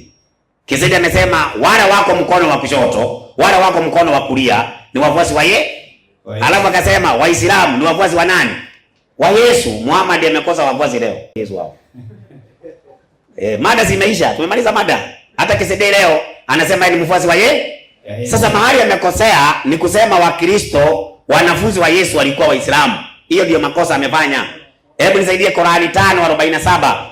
Qur'ani 5:47 hii ya Barwani tulikuwa tumeisoma. Wacha niirudie tu kwa kuikariri. Imesema wafuasi wa Yesu ni Wakristo, watu wa Injili. Hao ndio wafuasi wa Yesu, sio Waislamu. Watu wa Injili. Sasa nisaidie Qur'ani 12:19. Ama nichukulie Biblia ya Kiafrika, ukurasa wa 2216. Huwezi kusema ati wanafunzi wa Yesu walikuwa Waislamu wakati Muhammad ndiye mwanzilishi wa Uislamu. Kwani Muhammad walionana na wanafunzi wa Yesu wapi? Soma tusikie. Ukurasa 2216 na nini? Huko nyuma. Zimeshaisha. Haya. Mimi Ndacha namshangaa jamani. Ndacha mimi namshangaa. Yaani huyu jamaa hoja huna Ndacha. Nilikwambia hakuna swali mimi nitauliza uweze kulijibu. Kila swali ukiniuliza mimi nalijibu kabisa kiufasaha. Lakini sidhani kwamba mimi nitauliza swali upate kujibu. Mwenyekiti, swali langu niliuliza hivi katika 2:16. Hao ni kina nani? 2:16 Ufunuo. Soma hiyo. Nataka nimuoneshe kama huyu ni mwongo na hajui kitu na hajajibu. Na hatajibu kwa sababu uwezo huo hana. Na akithubutu kuijibu kiufasaha atakuwa anadhihirisha kabisa kwamba Wakristo Yesu anakuja kuwapiga. Mpaka sasa tumeanza na mpaka kwa muda huu hajatoa andiko Yesu anasema nakuja kuwapiga Wakristo, nakuja kuwapiga Waislamu. Lakini kwa sababu Waislamu ni waovu, Waislamu sijui nini, huko mimi siendi. Mimi niko wapi Yesu anawapiga Wakristo kama ninavyotoa mimi 2:16 Ufunuo wa Yohana. Tena. Allahu Akbar. Mwenyekiti, funga kwanza nionyeshe kwenye watasoma. Basi tubu. Na usipotubu naja kwako upesi, nami nitafanya vita juu yao kwa huo upanga wa kinywa changu. Simama. Akatafsiri akasema, tubu. Wanaambiwa ngapi? Ni mmoja. Kwa hiyo hao ni waliokuwa nje ya kanisa. Maneno hayo ni watu waliokuwa nje ya kanisa, hakuna ushahidi. Ndio sababu nilisema Ndacha ukimsikia anavyoongea kama kitabu haukijiongea ni kweli, ni hoja ya hakika. Kumbe uongo. Wapi walisema ni watu waliokuwa nje ya kanisa? Sasa mimi nakuthibitishia ni makanisa. Soma Luka 17. Luka 17, Rukia 17. Ulikuwa umefunga, usi unafunga shekhe. Pale Ufunuo wa Yohana 2:16. Usiku unafunga shekhe, uende naweza nikarudilia pale. Ulisoma 2:16, Rukia 17. Sawa. 17. Uishasema kwamba tubu, usipotubu mimi Yesu nakuja kufanya vita na wewe. Anasema hawaambiwi wengi, anaambiwa ni mmoja aliyekuwa nje ya kanisa. Maneno ambayo hayapo kwenye andiko. Kwanza kitu ya kwanza, kitu ambacho KCD hana habari naye, Yesu hana makanisa. Yesu ana kanisa. Wewe wapi? Hebu soma Mathayo 16:18. Yesu anasema nina makanisa ama ana kanisa? Wale wako nje ya kanisa la Yesu, hao ndio Yesu anakuja kumaliza. Mkiwa nyinyi mko ndani. Kwa nini mko ndani ya kanisa? Si mko nje. Soma msamaji. Inasemaje? 16:18. Mathayo. Nami nakwambia wewe ndiwe Petro. Nami nakwambia wewe ndiwe Petro. Na juu ya mwamba huu. Nitalijenga kanisa langu. Nitajenga makanisa. Kanisa langu. Nitajenga makanisa. Kanisa langu. Yesu anaongelea makanisa au kanisa lake? Kanisa lake. Sasa kanisa la Yesu sasa, hilo ndio kanisa Yesu anakuja kuokoa. Wale wako nje ya hiyo kanisa, hao ndio Yesu anakuja kupiga kwa upanga wake. Ndio sasa katika andiko ulilolitoa 2:16 Ufunuo, soma usikie. 2:16. Inasemaje? Inasema ndio, basi tubu. Na usipotubu, naja kwako upesi. Maliza. Nami nitafanya vita juu yao. Nitafanya vita juu yao ama nitafanya vita juu yako? Juu yao. Sasa wewe ungetuambia hao sasa ni akina nani? Kwa sababu kanisa la Yesu yeye analo, analipea uzima wa milele. Lakini anafanya vita juu yao. Unaona hiyo? Sasa juu yao. Si juu ya kanisa lake Yesu. Yesu anapigaje kanisa lake na ni lake? Sasa Yesu anasema, anawaambia na kanisa lake si bao au mabati. Ni wale ambao wamwaminie. Unajua akili yenu inafikiri kanisa ni mabati na mawe. Ni Wakristo ambao ni wa kweli. Wakristo ambao ni wa kweli, hao ndio Yesu anakuja kuwapa uzima wa milele, na ndio watakuwa mkono wa kulia. Mkono wa kushoto ni wale wako nje ya kanisa la Yesu, ambao nyinyi wenyewe mtakuwa ndani. Sasa unataka ate Yesu ataje Waislamu, ataje Baniani, ataje Ali Krishna, ataje sijui nani? Yesu amewataja wote kihuru siru, mkiwa wote pamoja, Waislamu, Baniani, Ali Krishna, nyote jikoni na wagoja. Muko nje ya kanisa la Yesu. Msomaji? Nipo. Naomba sasa rudi katika kitabu cha Mayunga 533. Tufunge. Soma tusikie. Inasemaje? Anasema mtume SAW. Safi. Wataleta watu katika umma wangu. Maliza. Siku ya kiyama. Twende. Na watachukuliwa kupelekwa upande wa kushoto. Wapi? Motoni. Kwa hivyo watu wa upande wa kushoto ni Waislamu ambao ni umma wa nani? Wa Muhammad. Wanaenda mkono wa kushoto motoni. Kwa nini? Chukua asili ya majini. Ukurasa wa 20. Ukurasa wa majini. Uweze kuniambia leo shetani ya kuwa Muislamu, alafu nyinyi mnafikiri Yesu akija anakuja kutaka na nyinyi. Na shetani mwenyewe Muislamu. Soma tusikie ukurasa wa 20. Asili ya majini. Ndio. Ukurasa wake wa 20. Inasemaje? Inasema. Twende. Ni Hawa. Maliza. Hawakufanikiwa kufanya jitihada za kumwezesha shetani. Na wanawe kuomba msamaha kwa Mwenyezi Mungu. Ni nani? Na kuwa Waislamu. Ni nani? Ni Mtume Muhammad. Ni Mtume Muhammad tu. Safi. Ndiye aliyomsilimisha shetani akawa Muislamu. Kwa hivyo hata devil Lucifer ni nani? Muislamu. Alafu nafikiri Yesu anakuja kucheka na nyinyi. Sasa nisaidie, kwa nini Waislamu Yesu akija acheki na nyinyi? Nyinyi mnatakikana kutoka katika Uislamu mje kwa Yesu, lakini kulingana mdomo wa KCD. Na wewe simulizi. Uende ukate hapo. Unaona hapo KCD amesema wao ni wa Yesu. Uende ukate unitumie hiyo kipengele. Nitajua vile nitakitumia. Soma vizuri. 6:44. Unikatie hapo nitajua vile nitakitumia, maana hapo anatakana abatizwe. 6:41. Inasema ndio, bali yeye ndiye piga mafanisi hiyo haya. Inasema mafafanuzi yake. Ndio. Haya yanaonyesha kuwa makafiri wa zama hizo walikuwa afadhali wa Mwenyezi Mungu kuliko hao Waislamu wa zama hizi wanaomba mizimu na nini na makaburi na nini na majini. Hiyo ndio maana hizo akija ni hasara. Biblia ya Kiafrika ukurasa wa 2216, changamka haraka tumalize. Inasema Uislamu dini ile duniani twende iliyoanzishwa na mtume nani? Nabii wa Kiarabu nani? Muhammad, katika karne ya ngapi? Ya 7. Karne ya ngapi? Ya 7. Alafu anasema tu walionana na Yesu, hata alionana na wanafunzi wa Yesu. Maadamu imewashinda, maandiko hamuna, kuisha, inaitwa kalas na imeishia hapo. Fugeni virago kutoka kwa Muhammad, kujeni kwa Yesu.